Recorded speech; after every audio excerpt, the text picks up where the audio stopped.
Hey, nerdy sports fan here. So, continuing our series on regrading the 2017 draft.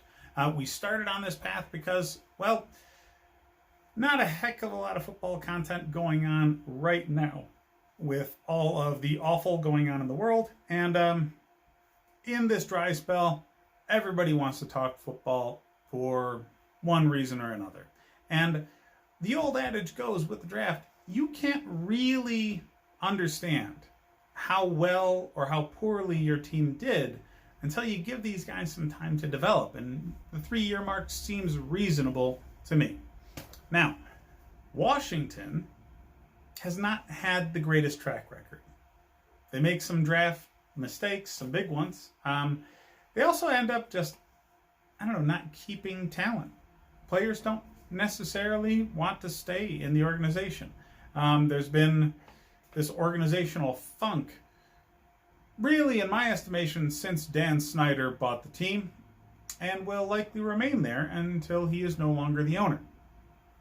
But hopefully, to the Washington faithful, Ron Rivera can turn things around, rebuild the reputation of the team. Hopefully Dan Snyder keeps his damn hands off of it so he can actually do that. We'll see. Either way, these 2017 draftees are going to play a big role in this team moving forward, or at least should be playing a big role in this team moving forward. Now, a lot of draft picks in this draft. I want to say nine draft picks. So anytime in the 9 to 12 range, that's a bunch.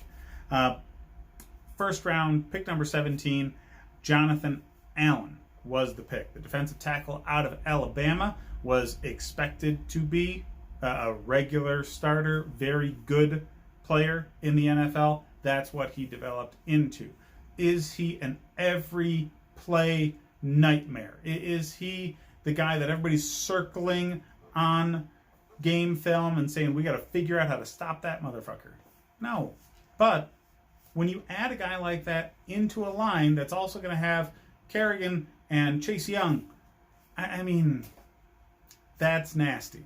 Okay, you build assuming that there are also going to be other players on the team. Jonathan Allen's got a job to do, and he's pretty darn good at it. So I do certainly like that pick 3 years later.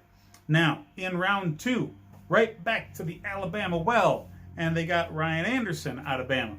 Now, Anderson is meh. He doesn't start. He's got a lot of people ahead of him on the depth chart now. That's kind of a waste. As a second rounder, you expect them to be a solid contributor. I'm not saying the guy's god-awful, but plenty of linebackers have actually made solid contributions and are still starters in this league from this draft class. So you really can't call this a good pick at all.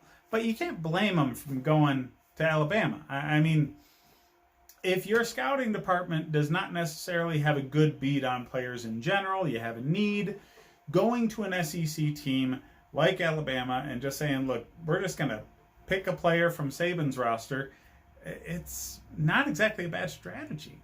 Okay, Nick Saban's one of, if not the best college football coaches ever. He is a never-ending funnel of talent into the NFL.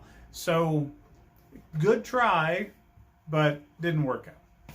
Now, moving on from that third round, staying at pick 17, not really any trades to this point. You got yourself Fabien Moreau. Now, Fabien Moreau, he's your starting corner. You have, in the third round, a starting DB. I can't complain about that. Okay? There's so much need for defensive back in this league. Are there plenty of players that are better than Moreau? Yes, absolutely. Probably a good dozen. Doesn't matter. Okay? Your top 4 defensive backs get so much freaking playing time. If you get any one of those positions filled with a third round draft pick, that's great. Okay? All of these guys are crapshoots. So it's not a first rounder. It's a highly valuable position, and you filled a spot on the team that's going to start regularly or get a heck of a lot of snaps, yeah, great value. Okay. Samaje Perine comes in the 4th round at pick number 7, running back out of Oklahoma, still in the league, not with the team. He's playing for the Dolphins, 3rd stringer, not really anything good to say. So, 5th round, pick number 10, got yourself Jeremy Sprinkle. Now, man, do I desperately want this guy to be good. I really do. I want to see all of the memes of him scoring touchdowns and just sprinkling the football in the end zone. I think it'd be hilarious. He's not that great. He's your starting tight end, sure, but he's not good. So, that's a weird one. Did you draft a starter? Yes. Is he good? Absolutely not. So, it is what it is, right? Now, I'm moving on. Chase, I don't know how to pronounce this guy's name. Rouillet, French or something? I don't know. He's your starting center, though. And this is where you tend to get good linemen at your bargain prices. For whatever reason, interior offensive linemen, you can find them in the 5th and 6th round consistently. And that's what they did here. Okay, late in the draft, you get a starting center. In today's NFL, I'd actually say that center is more valuable than left tackle. The league has changed. Edge rush, not as important as pressure up the middle, and just the relationship between the quarterback and the center, calling protections, things of that nature, very, very important. Center is extremely important. So you have the linchpin of your offensive line, and you get him in, the 6th round now? Nuts. Okay? Now, moving from there, another 6th round pick. You got Robert Davis, wide receiver out of Georgia State. This is another guy that's still in the league, just not with your team anymore. He's a, 5th string, 6th string wide receiver on the Eagles. It's impressive that you're getting 6th rounders that are still in the league a few years later. But that's really all you can say there because you don't have him on your roster. Anyway, you ended up getting Josh Harvey-Clemens, safety out of Louisville, with the next pick, round 7, pick number 12. Actually still on this team. Not a heavy contributor. Special teams, sure.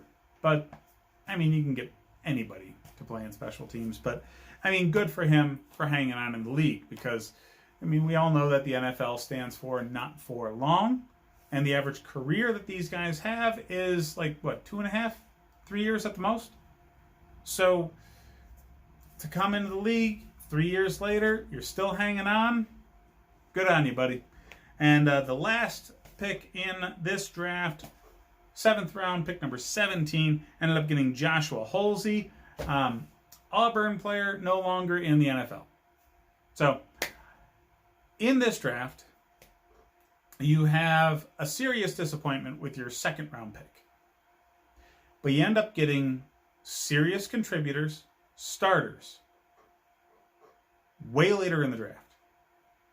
And your first overall pick in this draft is a stud defensive lineman doing very good things and is going to be part of the biggest strength of this team moving forward. You cannot complain about that. Okay, the only reason I'm not grading this with an A+ is your 2nd round pick is a total bust. But it's an A-. It really is. I normally don't have great things to say about Washington's football team. Between the racist team name and the owner being literally the worst human being owning a franchise in sports today,